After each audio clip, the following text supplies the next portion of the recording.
Yung nakikita nyo yan, yung mga pinag-uusapan natin ng isang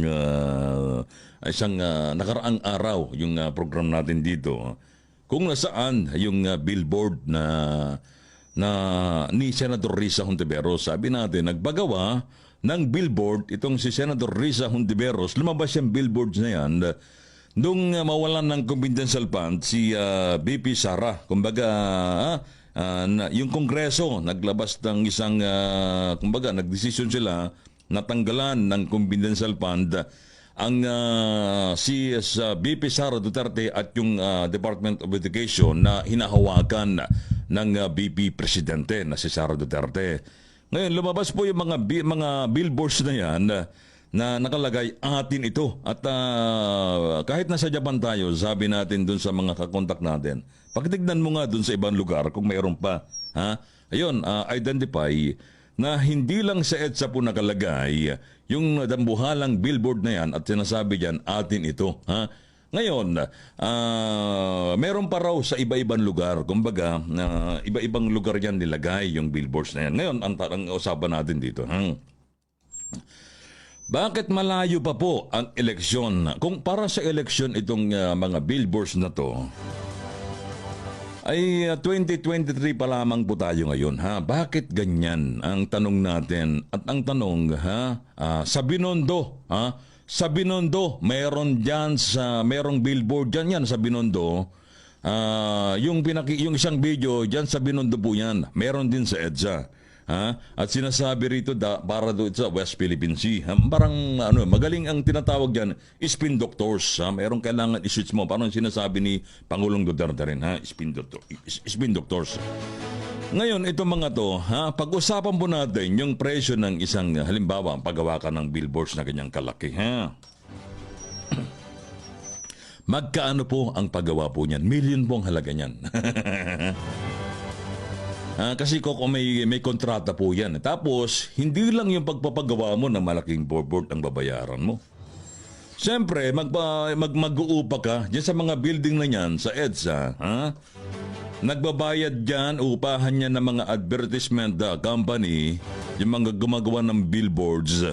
Kakausapin nila yung isang building doon. Katulad dyan sa may bang condominium dyan sa pag-aari ng kayo ng kaibigan nating DL Secretary. Meron dyan sa Mandaluyong. Makikiusap ka nga dyan, makikipag-deal ka. Makikipag-deal ka kung ilang taon yung pwede mong magpalagay ka dyan ng tarpaulin, malaking billboard yan. Siyempre, pag 2 taon, halimbawa kontrata, magkano bang per month yan? Ganyan, Depende sa laki. Ang sabi ng nakausap natin ay depende yan sa laki ng billboards at kung ilang taon, ganyan. Ngayon, siyempre magda-down ka, di ba? Ngayon, ang base sa nakausap natin na may-ari ng building, yan namumuno, huwag natin banggitin na lang yung condominium dyan sa Mandaluyong.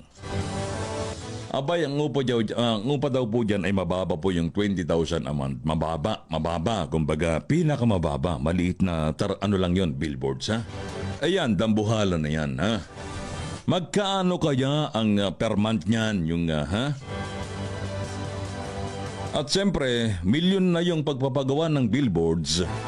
Paano naman yung buwan-buwan na pambayad mo dyan, Hindi lang yung pambayad. Siyempre, ikaw yung babayaran mo lahat. Yung pagpapatayo ng mga bakal, yung pinaka-stand, lahat na, etc. Kumintahin mo na.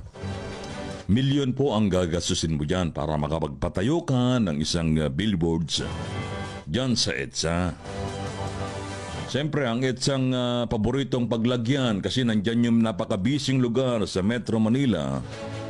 Kitang-kita mo po yan. At saka siyempre, iba pag nasa EDSA, sikat na sikat ang dating mo, Ngayon, may monthly pong binabayaran yan. Ngayon, siyempre, ilang taon ba ang kontrata, Ilang taon? Ngayon, ang tanong, bilang isang Pilipino na nagbabayad din kami, mga OFW na nagbabayad po kami kami po, sabi ng gobyerno, ang mga OFW ang buong buhay sa ekonomiya ng bansa ng Pilipinas. Kaya nakakaahon kahit ba paano. Ngayon, May pakialam kami, bakit? Bakit kami may pakialam? Ha? Kami mga nasa ibang bansa. Kami nga, sabi ng gobyerno, hindi sabi namin, ha? Na kami po, mga nasa ibang bansa, ang bumubuhay sa ekonomiya ng Pilipinas. Kaya bakit kami may pakialam kahit kami pagod na rito?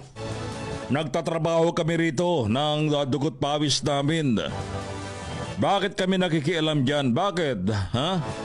Kasi kami, mayroon kaming, may share kami dyan para mabuhay ang ekonomiya ng Pilipinas. Tapos itong mga senador, congressman, mayor, yung mga opisyal dyan sa Malacanang, hindi naman lahat. Nagpapakasasa. Katulad lang po niyan, yung billboards na yan. Sino po ang nagbayad niyan? Number one. Ito ba, dapat may paliwanag dyan si Senator Risa. Ito'y galing sa mga supporters ko tong budget dito. At kaya ako nagpagawa nito kasi naglilikom ako ng... Ang paliwanag dyan, nabasa ko sa Twitter. Kaya daw po sila nagpagawa ng ganyan mga kababayan para daw makalikom ng pondo para sa West Philippine Sea. Bakit pa kailangan maglikom ng pondo para sa West Philippine Sea? Diba yung confidential fund isinis nga sa PCG, Philippine Coast Guard, para doon. Kaya nga tinanggalan si BP Sara na Duterte ng confidential fund para ilagay doon sa PCG para gamitin sa pangangailangan. Parang yan, ang tawag dyan ay spin doctors. Kailangan gagawa ka ng isang kwento para maligaw mo yung mga tao sa tunay na ugat ng usapin ng isang isyu ng bansang Pilipinas o isang bagay na gusto mong palabasin sa sarili mong kapakanan. Di po ba, tama po ba ako sa mga matatalinong tao dyan na nakikinig ngayon? I-correct niya po kung tama kasi maraming bopol na nanonood ng Mabuhay Radio eh. Lalong-lalo na yung mga trolls.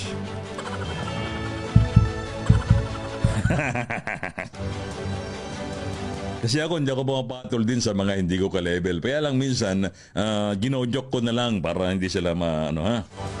Ngayon katulad niyan, mga kababayan, billboards sa EDSA. Ang lalaki po niya, no? Biro mo 2023 pa lang tayo ngayon. Kung yan ay para sa elections sa 2028, abay marang nahihiya naman ako sa sarili ko. Kung ganyan pala ang kalakaran sa Pilipinas. Alam nyo kami dito sa Japan, sa totoo lang mga kababayan, bakit kami malakas magsalita? Lalong-lalo na kami po ay broadcaster, nasa media po kami sa Pilipinas. Dinala namin sa ibang bansa yung pagiging media namin. Kasi nga mahal po namin ang bansang Pilipinas, ha? Ngayon, dito sa abroad, kahit saan sulok man ng daigdig, kung saan mayroong Pilipino, mahirap ang aming kalagayan, lalo na sa paghahanap buhay. Unang-una, yung pakikisama sa ibang lahi, adjustment. Pangalawa, yung kanilang kultura, adjustment. Paghahanap buhay, kailangan kumita ka ng pera. Ang kinikita po namin, ni Singkong Duling, pinagpapawisan po namin yan. Dulo, dugo at pawis. Tapos, ang kinasasama ng loob natin, katulad nung ibinulgar po ni Attorney Roque, na late na siyang nagsabi, ha? Dahil nagalit itong si Roqueta, lumabas dahil yung anak, kapatid niya yata siguro, si BP Sara. Anak pala ni Pangulong Duterte yan sa labas eh. Bakit sa dinami-dami ng alipores ni Pangulong Duterte, ito lang si Roque ang lumabas para magsalita at magalit, ha? Magalit sa Kongreso, ha? Ibig sabihin, anak pala ito ni Pangulong Duterte sa labas.